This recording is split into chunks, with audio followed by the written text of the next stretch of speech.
Welcome to the Shack News Chattycast, the podcast that's feeling fresh. I'm your host, Steve Watts. I'm Brian Carr.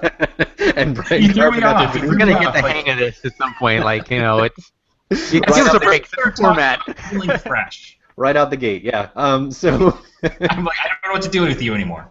For longtime listeners, Brian, Dr. Games Carr, has accepted the role of regular co-host here. Our third chair is going to be a rotating spot of other Shack News staff or friends from other sites and podcasts, whoever we think would be good to have on. This week we have Ozzy Mejia from Shack News. Hello, everyone. And there is a very specific reason why we have Ozzy that we will get into when we get to our big topic. If this is your first time or your 53rd time listening to the Chattycast, welcome, and please listen closely as the following menu options have changed. Every week, we pick a big topic and post about it on the Shack News Chatty, and then we talk about it in detail with your comments fueling the discussion, hence Chattycast. So this week our big topic was sort of defined by the news. It's not always necessarily going to be that way. Sometimes it might just be a big issue that we think warrants some discussion. But this week the news of Iwata's unfortunate passing has been sort of on everyone's mind, including ours. And obviously we wanted to address it on the podcast, so that is going to be our big topic for the week. And there's been an outpouring of love for Iwata on Chatty, so we have a lot of good comments from you guys about that. Before we get into that somber topic, let's have a little fun with what we're playing right now. Ozzy, I saw you mentioning that you might play some of Iwata's games as tribute to him. Did you get around to playing some Kirby or Balloon Fight? Have not gotten around to that just yet. Actually, I've been more into the recent Batgirl DLC for Batman Arkham Knight, A Matter of Family, which I posted impressions for yesterday, and you did our write-up, and it sounded no bueno. It's not that it's no bueno, but it just could have been so much better. It's a little bueno, is what you're saying. It shows like a brief flash of something that could be really interesting, where it just goes into, hey, Batgirl, like, you know, Barbara Gordon's a tech genius, so her story focuses more on like the remote hacking tool and like what you can do with that sort of thing. So that's interesting. That's cool. Like incorporating that into Predator sequences and like combat and puzzles. Like that's cool. Like I like that idea.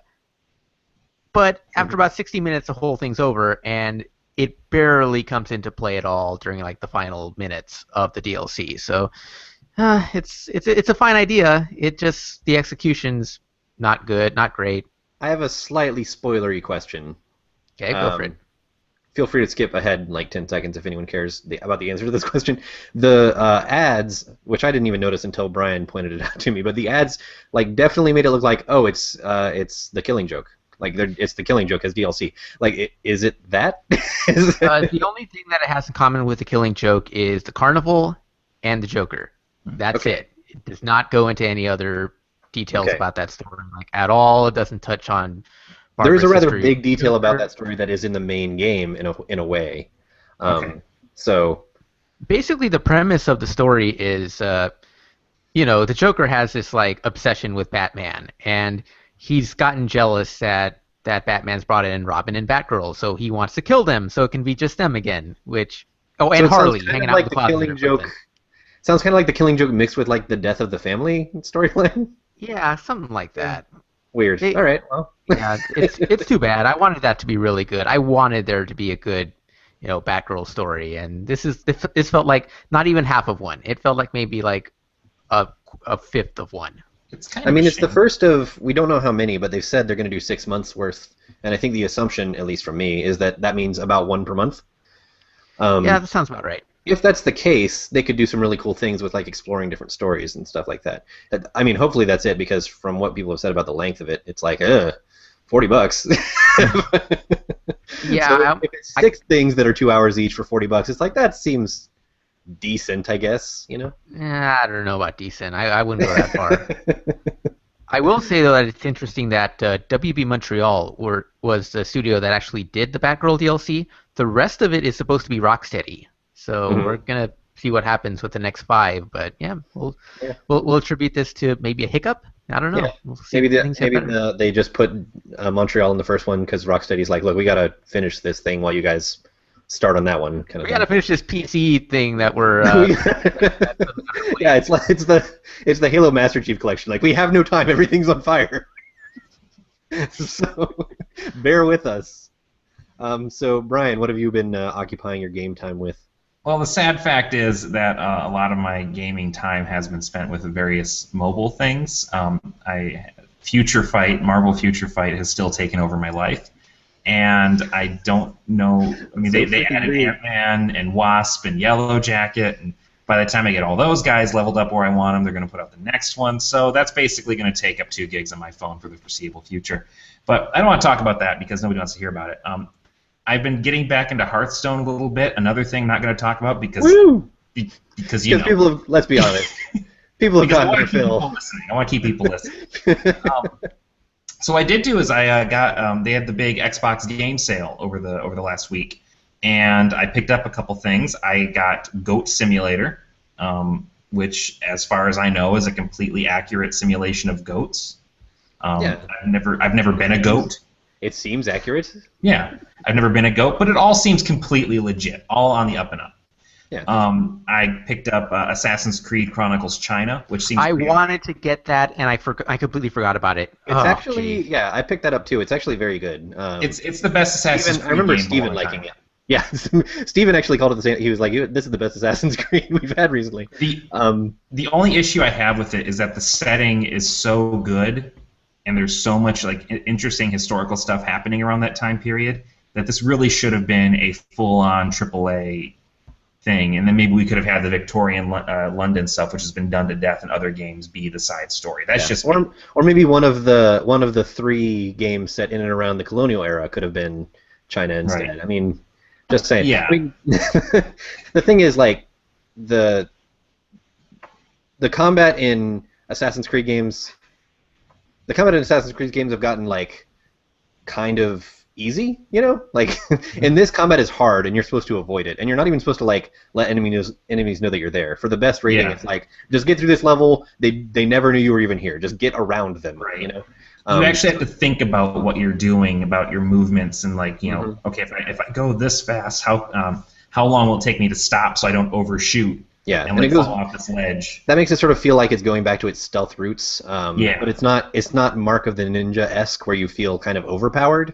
You know, like, and I don't mean that as a negative for Mark of the Ninja. I think that's what's cool about Mark of the Ninja. But it's like you feel like you're vulnerable, and so you're being stealthy instead of just feeling like you're the badass and being stealthy, which is more the Mark of the Ninja thing. So yeah, it actually is really cool. I would even recommend it at full price, Ozzy. Yeah, but for $5, Full price is $10. For $5, it was a no-brainer. But even for Yeah. 10, I'd say. And it's so interesting because Syndicate looks to be going completely in the opposite direction, where it's just like, yeah, instead of being all stealthy, you're gonna go around and get a bunch of dudes, and you're just gonna go beat the shit out of people. It's like, okay, that's like the opposite of stealthy. Like, Yeah, you're no longer like the stealthy assassin. You're basically a mob. Right. And I think it's cool. I think, you know, again, not to make this into a whole think piece or anything like that. It's interesting that the side games seem to be where they're willing to experiment with women and people of color a little bit more. That's true. I mean, they had Aveline. That's another reason I would have loved to see this setting and this character be in the main series. I'm actually really interested to see what they do next with India, because India is supposed to be the next 2D one, and that's a setting that I don't think anybody's ever done. Like, No, Also, that's I mean, really cool. like it'd be probably somewhat similar in tone to Prince of Persia, which is where Assassin's Creed got its inspiration in the first place. It's sort of weird how it like feeds itself back and forth like that. You're talking about the game, right? Not the setting, because Yeah. India and Persia are 2 different things. No, yes, I'm aware. Okay. The other one I checked out, I also got Lego Batman 3 because I don't know. I'm a gross nerd.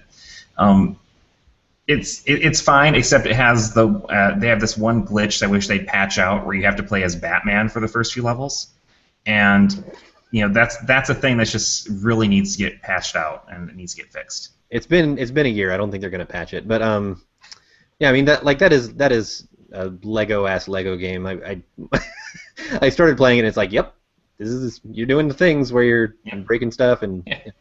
But I like the sort of playfulness around the DC characters, you know. Yeah, it's a nice change of pace, especially like with all the stuff going on with Arkham Knight and all that. And I haven't played that yet. I will eventually, but just it is a night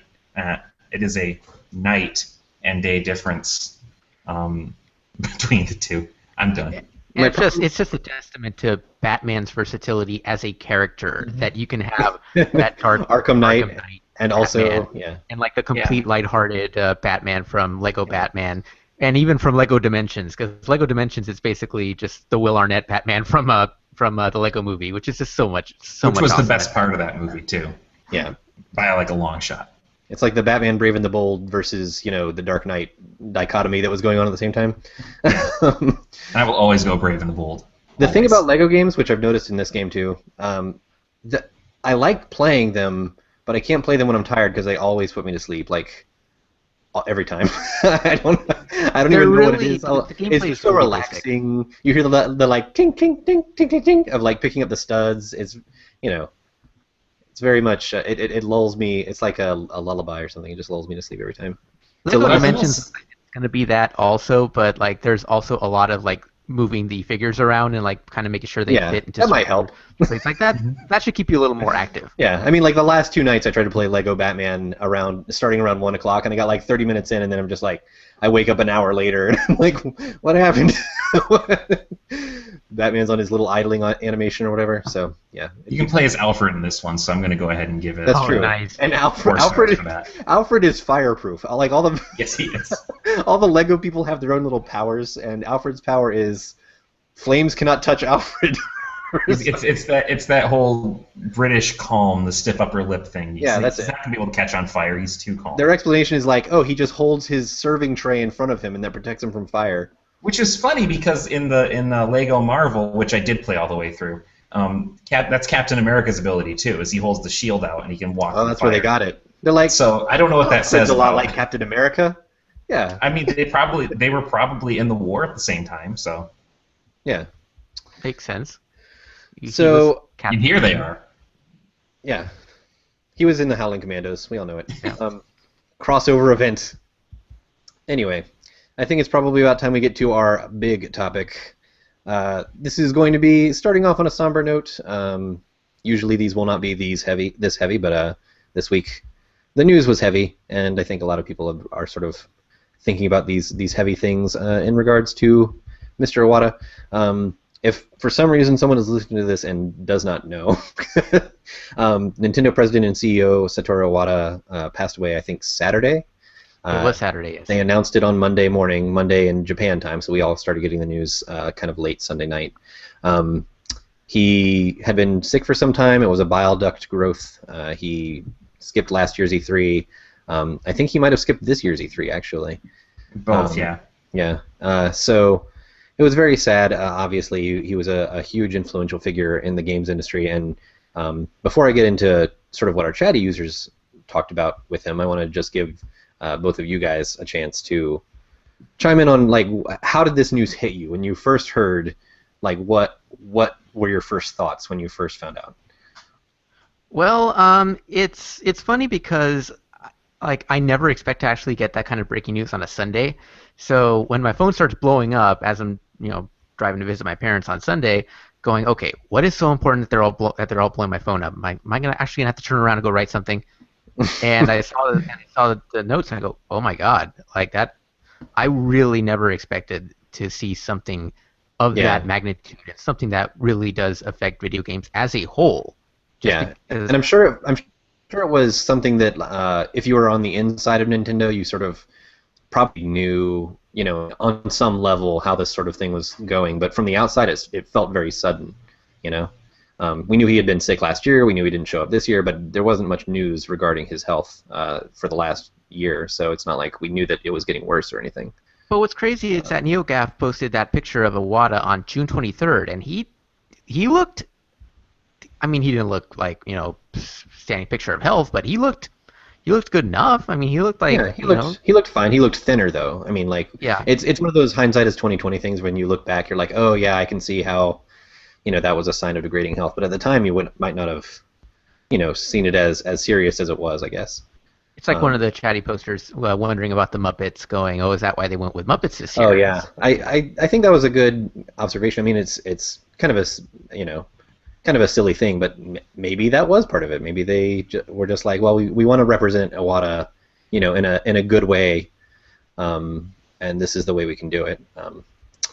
Plus, it was just kind of funny and fun. And that's sort of the thing that I want to accent about this discussion. Obviously, we're starting off on a pretty somber topic, but he was such a bright figure in the industry. I kind of want it to be like a celebration of him, rather than lamenting the loss. I want to talk about like all the good he did and things like that. So, but Brian, we didn't get your answer to that question. What was your first thought? How did it hit you? So my first thought was, I was stunned, right? Like, because I knew that he hadn't been doing well, but I didn't really realize, I guess, how bad his health actually was. So it really felt like it kind of came out of nowhere. Mm-hmm. And at first, I'm just kind of thinking, well, I mean, this is really sad. But the longer I thought about it, and the more it just kind of hit me. This is a guy that, and we were talking about this a little bit before the show. This is a guy that is really very unique in the industry, right? This is a guy who is an executive who was always out in front of the product. He had, until fairly recently, been a programmer, a coder himself. I mean, if you go back and look at the really wonderful retrospective that was published on Shack News, I'm drawing a blank on who wrote it, but it was fantastic. Ozzy. That's why I had Ozzy on. That was Ozzy. Okay, so Ozzy did a wonderful job. I'm sorry. Thank you. Yeah.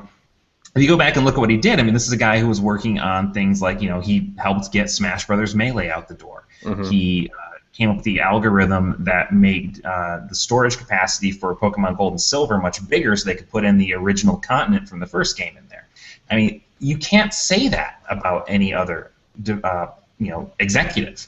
Yeah. And the sheer outpouring of support, and the fact that it became like this major news story, even outside of just like the game sphere, it was trending on Facebook, it was trending on Twitter, it made national news, that sort of thing.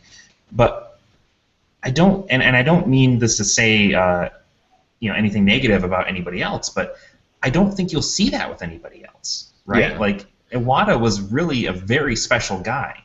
Well, I mean, Iwata was like, a lot of companies don't do this, where he was an executive for years. Like, he was one of like maybe two video game era CEOs of that company. He has this really long legacy, and he wasn't a guy, like you mentioned, he was a programmer. He wasn't this guy that like had a head in business and they brought in from the outside to be like, okay, now head up our video game stuff. Which, nothing against companies that do that, but you get a very different philosophy when you have somebody who's a programmer and who has like a heart.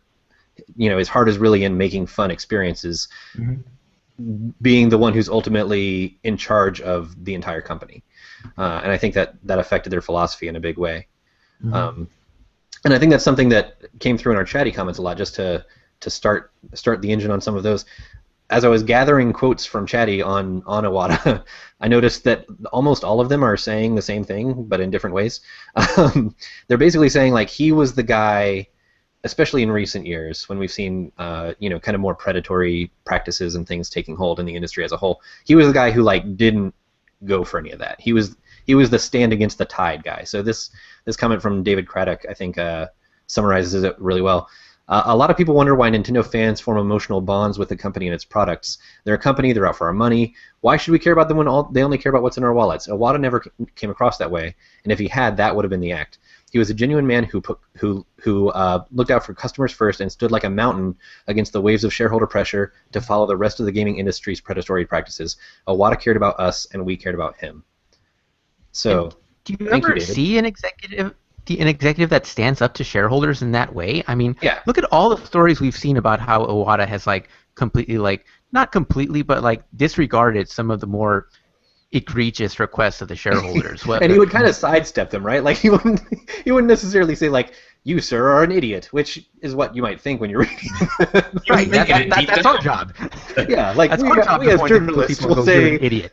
You, sir, who suggested that we pay $1 to make Mario jump higher, you are dumb. But Iwata would just kind of, like, gracefully, like, sidestep the thing and be like, this is what we think we need to pursue. And, it was a way of like not giving into their pressure while also sort of not embarrassing people or picking fights when he didn't have to. And always made the right move, and always made the move that you would never see from anybody else. Like when the Wii U still not doing well. Like the Wii U didn't sell at all, still not selling well, and he took that as an opportunity to cut his own pay.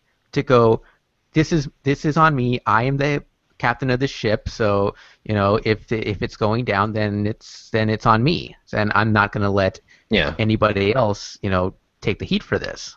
Like, you're never going to see that anywhere. Yeah, he took responsibility for his decisions, and as much as we've sort of talked about Nintendo going downhill lately with the Wii U is sort of fizzled a little bit, he also oversaw like some of the biggest successes in Nintendo history. He was there for the DS, he was there for the Wii. Right.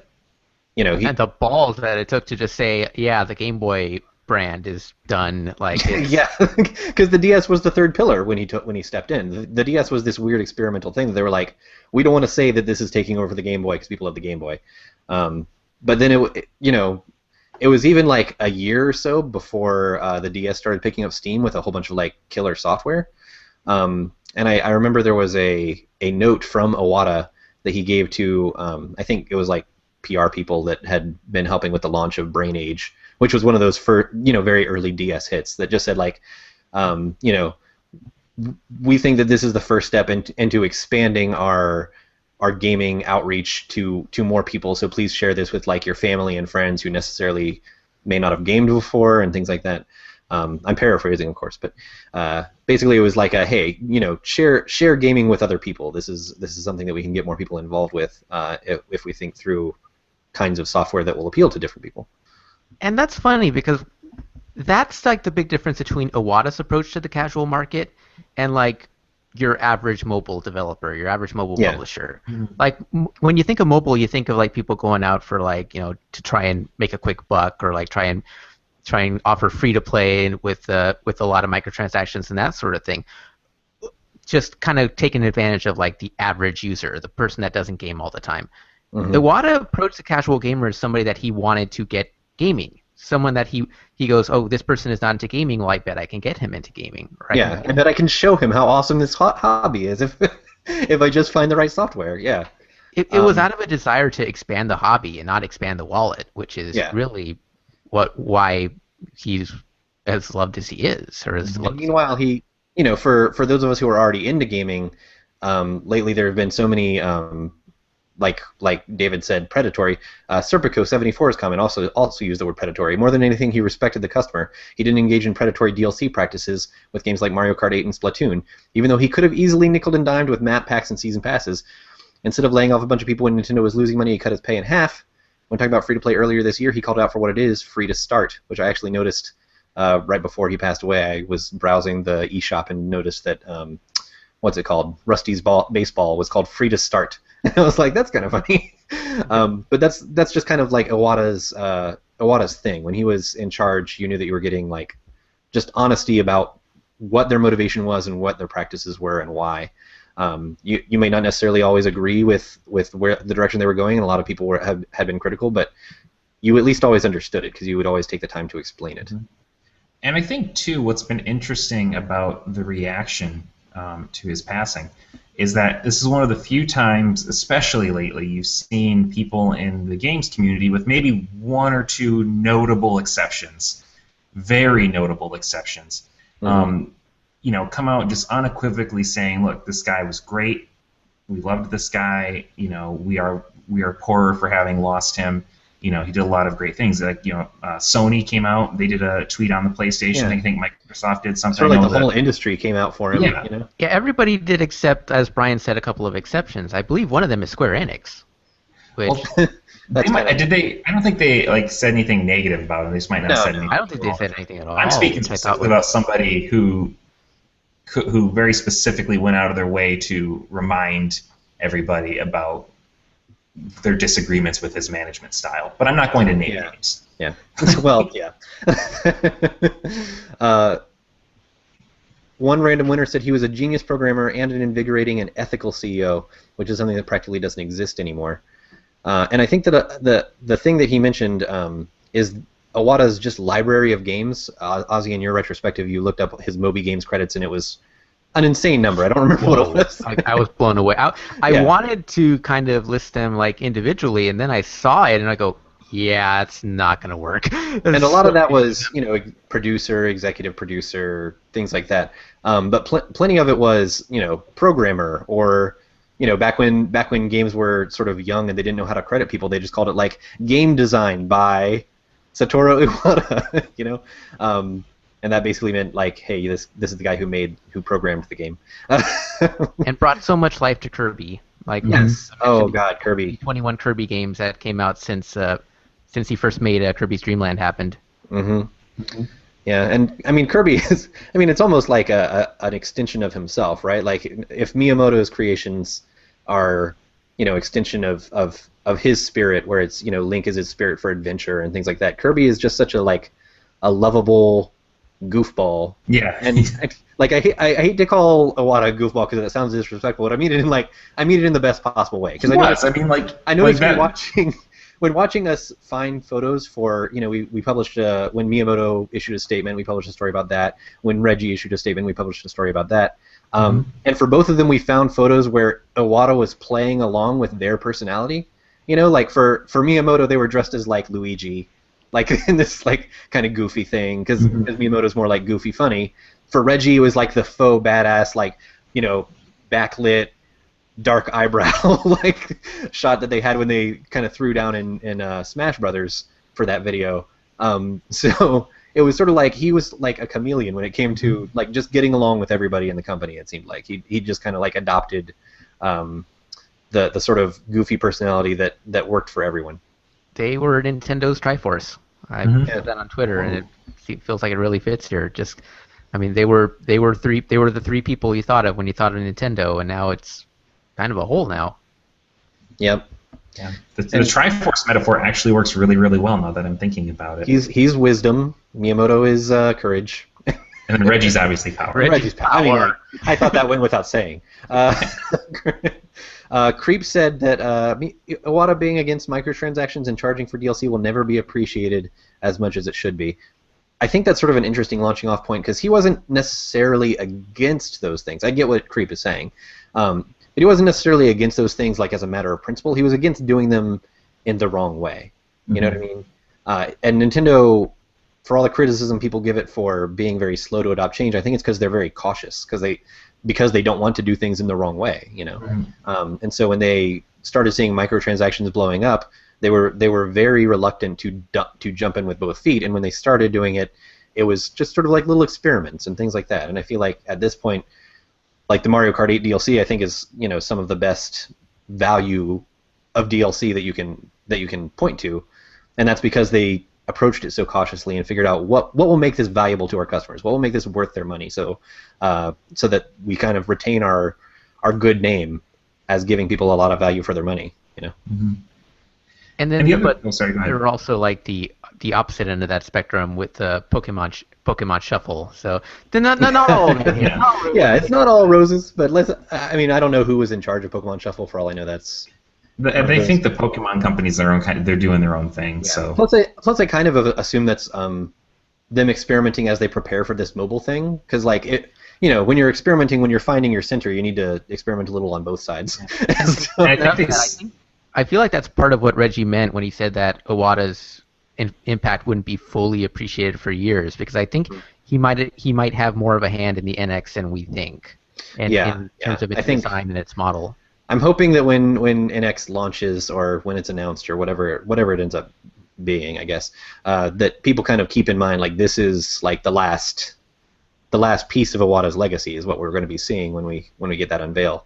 And so whatever it is, I think it's probably going to say a lot about where he wanted the future of the company to go. And I have total faith that under his watch it was a good direction. So I'm very curious to see what it is now. Yeah. Now I'm curious. We start talking about the future. I'm very curious to find out who will take over for him. Yeah, and I am too. If this is something they knew about for a while, did he have a hand in choosing who it would be, or how this is going to work? Because this could fundamentally be a turning point for Nintendo, and I say turning point not necessarily in a positive way.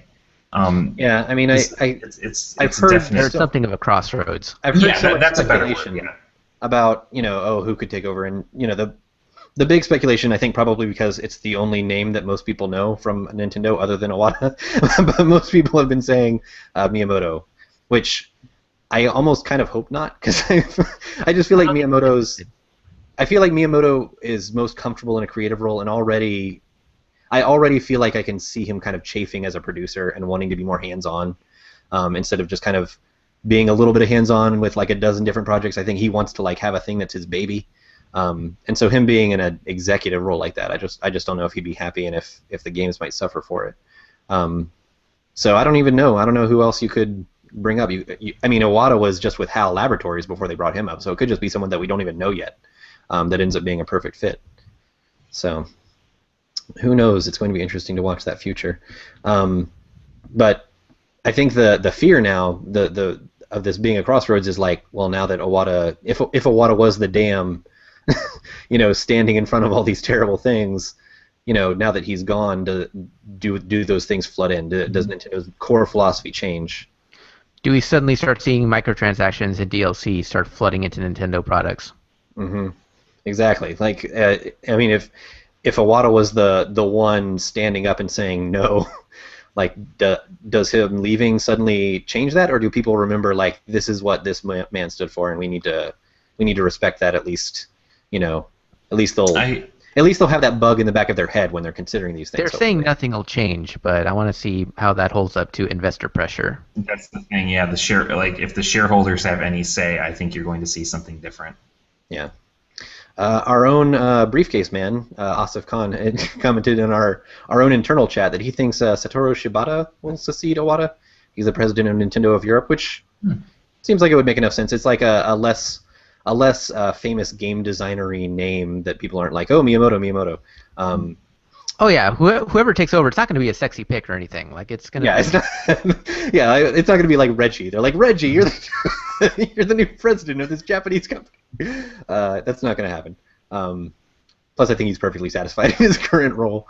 But yeah, so Shibata would be a good choice. Nintendo of Europe seems to be run very, very well, and I know this because they get all the cool stuff. They get so much cool stuff that we don't get. They have Yoshi right now. They're Club Nintendo. Exactly. They got Yoshi before us. And people are like, well, you guys got Kirby first. No, I will give you Kirby. He'll fight for us to get Yoshi. So Yoshi now. So I think we can move on. That was our big topic. Thank you all you chatty users for commenting. Those were good comments. I will leave the Iwata talk with this comment from. Don't let the name distract you. The username is FreakyNipple69. It's our old buddy who made Demons with Shotguns. The Reverend, yes, yeah. I just think it's funny that we've got like this reverent talk about Iwata, and it's like, and from FreakyNipple69. Anyway, I think this is a good one to end on. He was a badass programmer and a visionary executive who wasn't afraid to try new and risky ideas in hopes to truly explore what's possible with video games. I hope his lasting legacy inspires others that are in a similar position, to take risk. So let us all hope that as we go forward, and especially in Nintendo's case, as they pick a new successor. It was lovely. I thought so too. Thank you, Freaky Nipples. Moving on to our next. We can stop saying the name now. Yeah. Let's just avoid that.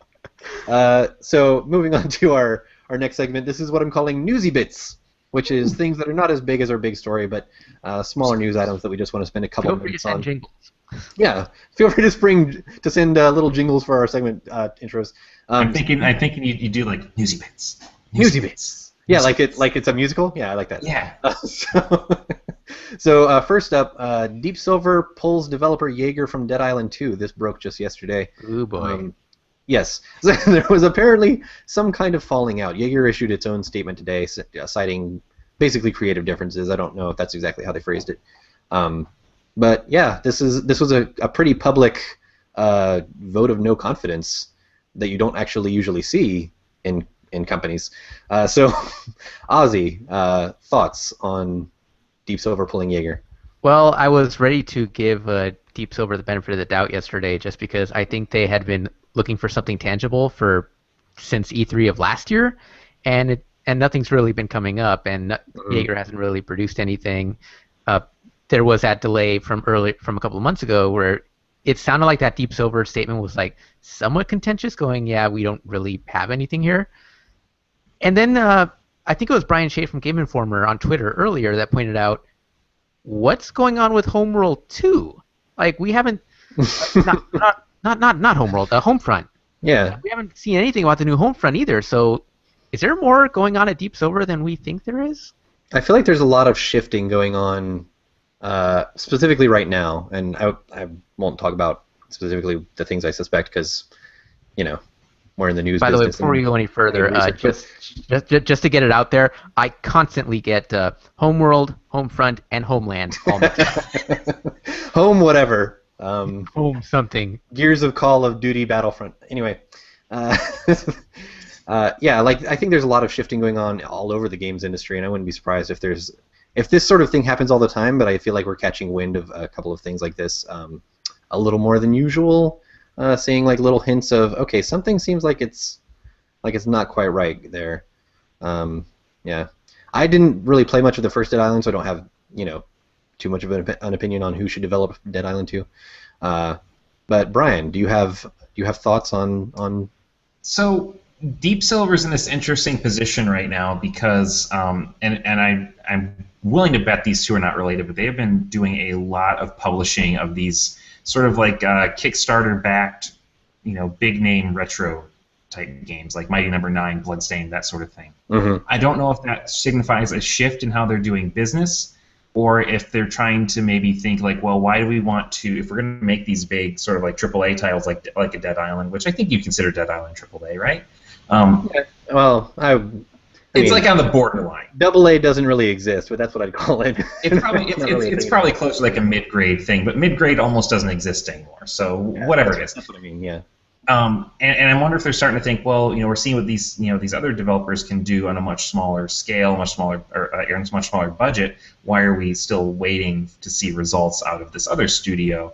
And the question becomes too, how valuable the Dead Island IP is. I know they paid a lot of money for it, but that's really a tough question to answer because I think the first Dead Island obviously did well enough to merit a sequel, but I don't know for sure that it's got the real cachet to be a huge return on investment, or it's got to be something they've got to try to at least get out while keeping costs low.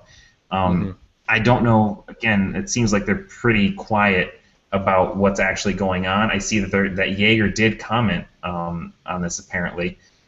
They said that they are trying, it was basically like a difference in opinion, right? Like there's a difference in vision for the project, which never bodes well when you're talking about what does that mean exactly? Yeah. Yeah, I mean, how much of a difference of how much of a creative difference could you have with a zombie game? Yeah, we thought the zombies should discuss art. Right.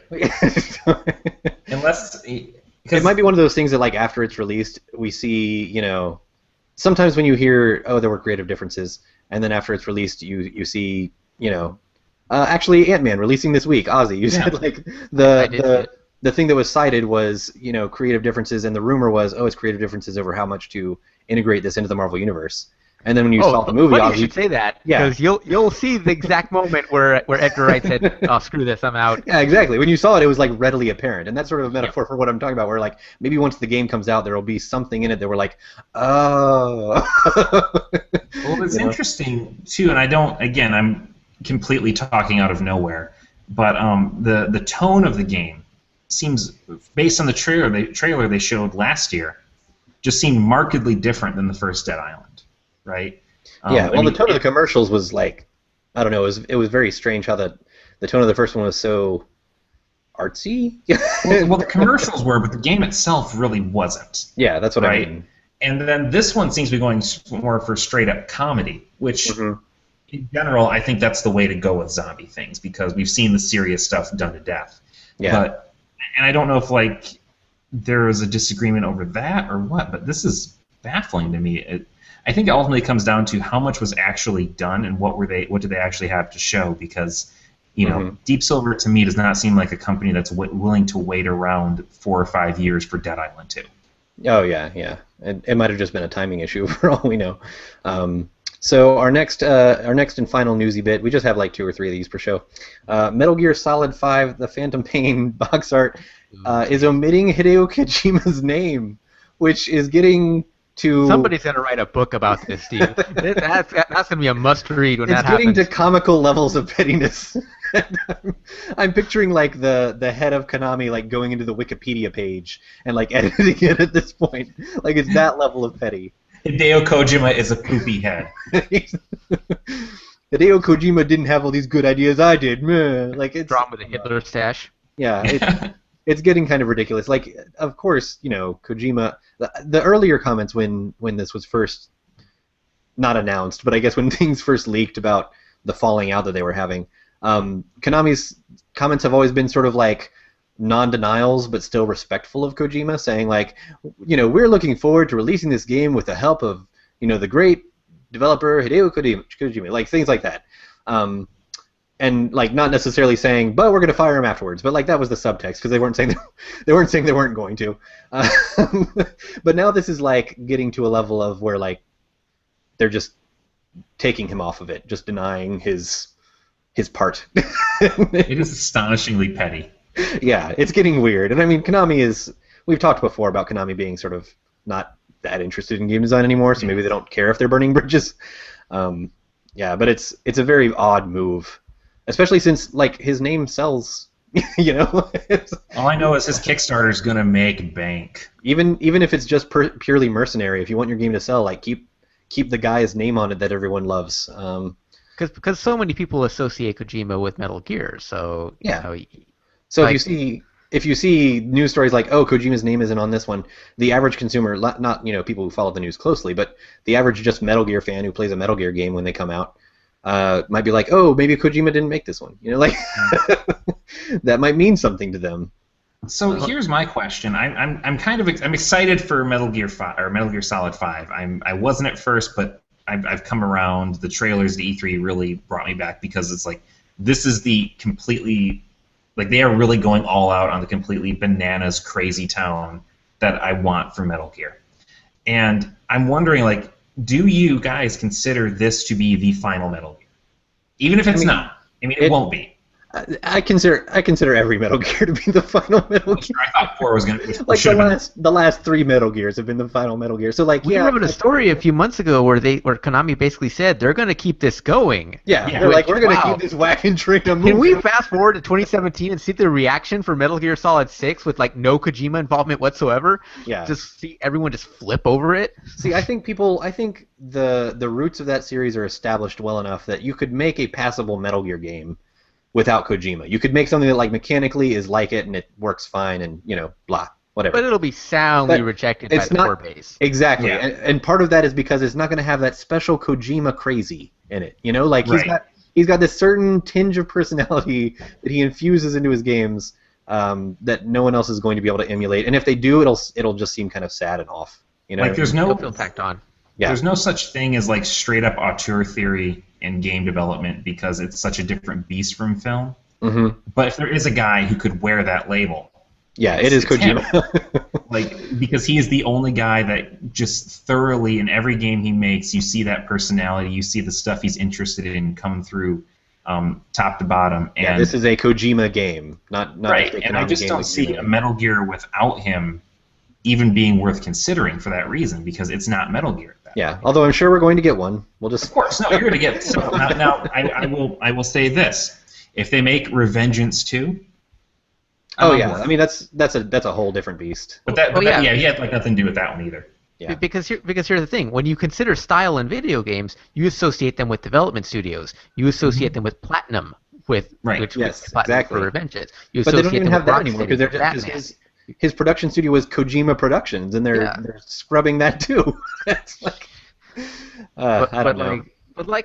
You think of Platinum, you think of like the weird bombastic action, you think of like the predatory stealth, you think of Rocksteady. When you think of like whimsical worlds in a Mushroom Kingdom, you think of Nintendo. But when you think of the batshit crazy like Metal Gear kind of like off the wall kind of, you think of Kojima. Yeah, Who else would have a 10-minute video of making eggs at the Right. beginning of their game? Like, come on, that's straight up Kojima. If I'm being honest, the thing that really sold me on Metal Gear Solid 5, apart from like all the fan service stuff, like tying everything back together, is the fact that Big Boss is walking around with a piece of shrapnel sticking out of his forehead Right in like his a head. devil's horn. It's incredible. Like this is, I am ecstatic. I am really excited for this game now. That is the special kind of crazy that you come to Kojima for. So That's all I want.